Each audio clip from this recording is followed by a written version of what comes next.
So, good morning everyone. So, for today's video ay magluluto ako ng chicken sotanghon soup dahil medyo may hangover nga tayo ng mga nakarang araw at hindi pa tayo nakaka-recover. So, magluluto ako ng chicken sotanghon. Bago yan, don't forget to like, share, and subscribe to my YouTube channel, Katribong Mangyan TV.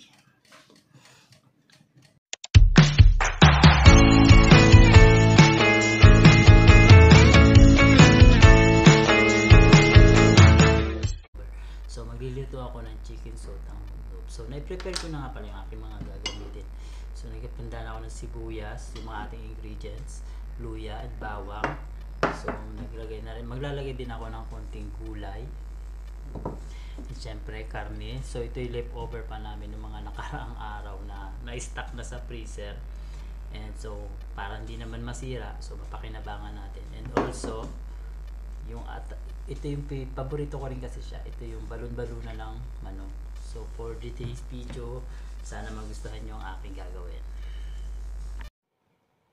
So ngayon, magsisimula na nga tayo ng ating pagluluto ng aking chicken sotanghon soup. So nilagay ko na nga pala yung aking arenola. Charot. Yung aming kaserolang asol. So pinainit ko na din siya. And so ngayon, maglalagay muna ako ng konting mantika. So ayan, dahil sobrang init na siya, kumukulo-kulo na agad siya, and hintayin lang natin siya for a minute, for a single minute na talagang mainit na siya. So dahil paborito ko to, lalagay ko muna yung ating bawang. Hintayin na natin siya. Pasensya na kayo sa aming kasi ito lang talaga yung aming kusina rito. So medyo maliit, so binago ko pa nga yan. Hintayin lang natin siyang bumrown ng konti. Pagkatapos, ilagay na rin natin itong luya. Halo-haloyin na natin siya para magkaroon siya ng mabangong pang-amoy. And susunod na natin ang ating sibuyas. Kung meron siya, halo-haloyin lang muna natin siya. Hintayin natin siyang mag-brown ng konti.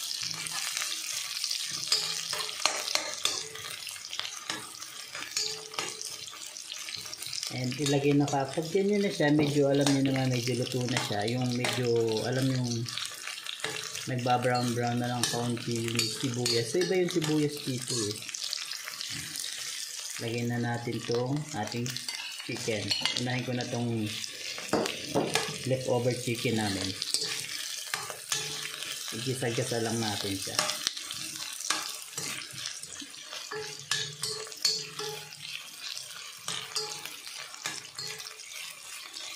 So siguro igisa lang natin siya ng ang mga 1 minute. Then isunod na rin kagad natin itong aking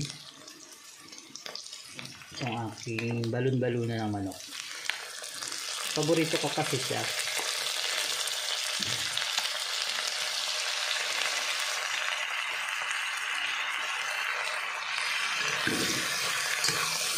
So ayan.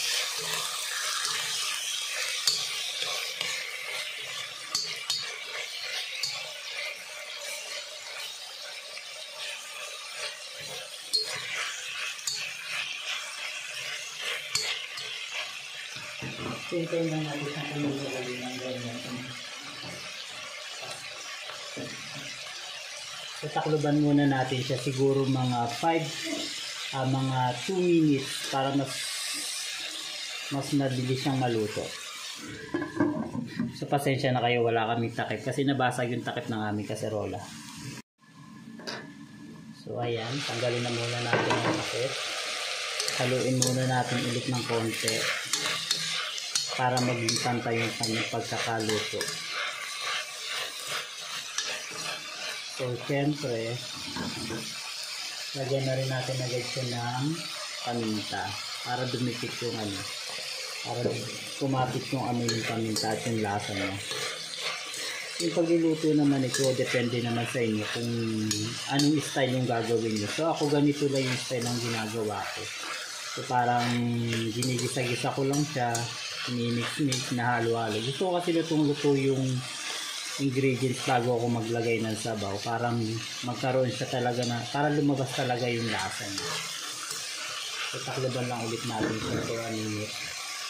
At hintayin natin siyang magpantay na yung mixture nung ano.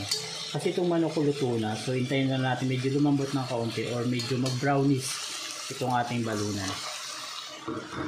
Takluban muna natin ulit siya. Siguro mga 2 minutes bago natin ulit siya buksan. So ayan, buksan na ulit natin after 5 to 5 minutes. So ayun, medyo brown na yung ating chicken and medyo pantay na rin yung pagkakalut. Medyo paluto na rin yung ating balon-balunan. So syempre, maglalagay na tayo ng tubig. So kasi wala kami chicken stock. So tubig na lang ilalagay ko. So nag-prepare na rin ako. Siyempre, mainit na kagad yung ilalagay kong tubig para mas mabilis siyang maluto.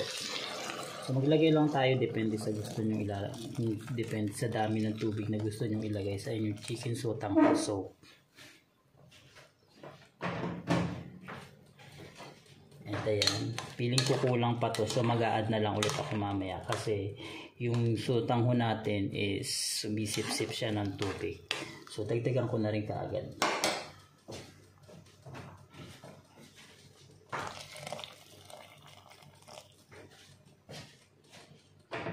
So parang 1 liter kasi yung ininit kong tubig, so hindi ko pa siya naubos. So para mga 800 liters lang yung wala pa siyang 1 liter yung nailagay ko. So parang 800 ml pa lang siya. And syempre takluban ulit natin siya and hintayin natin siyang kumulong-kulo para mas lumabas yung lasa ng manok. Siguro takluban ulit natin siya 5 minutes. So ayan, after 5 minutes, buksan na natin. Wow, ayan, kulong-kulo na siya. So, kumukulo na siya. And of course, siyempre, lagyan natin siya ng asin. Yung alat, depende sa gusto nyo. So wala akong patis. So asin na lang yung gagamitin ko. Depende naman sa inyo kung gaano kayo kaalat maglalagay. And of course, siyempre, magic sarap. Sabi nga nila, ang tunay na sarap, akin mo lang malalasap. Char. So, lagyan na rin natin siya ng magic sarap. Magic sarap, baka naman. So, haluin lang ulit natin siya ng konti. Ilagay na natin yung ating repolyo. So, ito lang yung available na gulay ko. Ilagay na rin natin siya. Para pagkulo, isusunod na agad natin yung ating sotahon. So takluban lang ulit natin siya. Siguro ilutuin lang ulit natin siya ng 2 minutes. Kasi malambot naman yung ating repolyo. Mabilis naman siyang maluto. So takluban ulit natin siya. Tayin natin siyang maluto ng mga 2 minutes. So ayan, after 2 minutes buksan natin ulit siya. And yan, kumukulo na siya. And malambot na rin yung ating repolyo. So maglalagay naman ako ng sili. So para magkaroon siya ng anghang. Kasi mas gusto ko talaga is maanghang. So dahil parang puti lang siya, wala tayong aswete powder. So maglalagay na rin ako ng toyo. Silver Swan. Kotang-kota na kayo sa commercial. So maglalagay lang ako. Ito na proportion lang naman kung anong gusto nyo. Kasi gusto ko may kulay. So dahil wala nga tayong aswete. So ito na lang. Magla-add na lang ako ng 2 spoon of Silver Swan. So ayan, medyo may kulay na siya. And hintayin na lang natin siyang kumulo ng konti. So mabilis naman na siya kasi yung tubig kulong-kulo naman na. So katapos niyan, ilalagay ko na rin kaagad ang ating sotanghon. So kung tatanong kayo kung saan namin ito nabili, so may nabibila naman dito na Asian store at saka Russian store, meron sila nito. So ilalagay ko na yung ating main event, ang ating sotanghon. So ganun lang kasimple yung pagluluto niya, and hintayin na lang natin siya. Ayan, dahil medyo hinugasan ko naman to kaya mabilis na siyang lumambot. So pakuluin lang natin siya siguro mga 5 minutes. Gusto ko kasi lutong-luto yung sotanghon and talagang malambot na rin yung sotanghon. So yung ating sotanghon. So kunti lang talaga yung nilagay ko kasi ako lang naman mag-isa ang kakain. Yung kasama ko wala pa.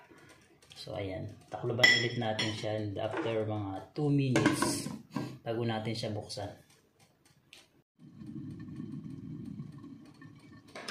So ayan, bubuksan na natin yung ating chicken sotanghon soup. So ayan, luto na yan. Ito yung sinasabi ko. So kumukulo na siya. So may reduce na yung tubig niya. And syempre, ganito lang naman kasimple. So mabilis lang talaga siyang lutuin. And luto na. Titikman ko na rin yung sabaw niya. So dahil saktong-sakto lang nilagay natin asin at saka yung pampakulay niya is nag-mix na, so hindi siya maalat. O kayo naman kung gusto niyo namang maalat, dagdagan niyo ng pampaalat, dagdagan niyo pa siya ng asin. So ayan, luto na yung ating chicken sotanghon soup. So nag-reduce na yung tubig, nabawasan na siya dahil sabi ko nga sa inyo, sinisip-sip ng sotanghon yung sabaw. So that's it. So luto na yung ating sotanghon soup. Tikiman time naman tayo. So ngayon naman, titikman naman natin ang ating nilutong chicken sotanghon soup.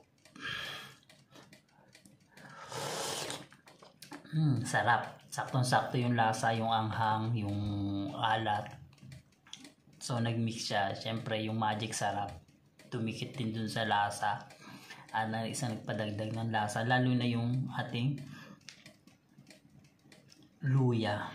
So yung luya is isa talaga sa pinaka nagpapasarap sa mga soup na ating lulutuin. So saktong-sakto nga pala to, lalo na pag may hangover ka, suabe. Tanggal ang hangover mo. Instead na magluto ka ng noodles or what, so magluto ka na lang ng chicken sotanghon soup. So thank you, sana magustuhan yung aking munting video. Salamat.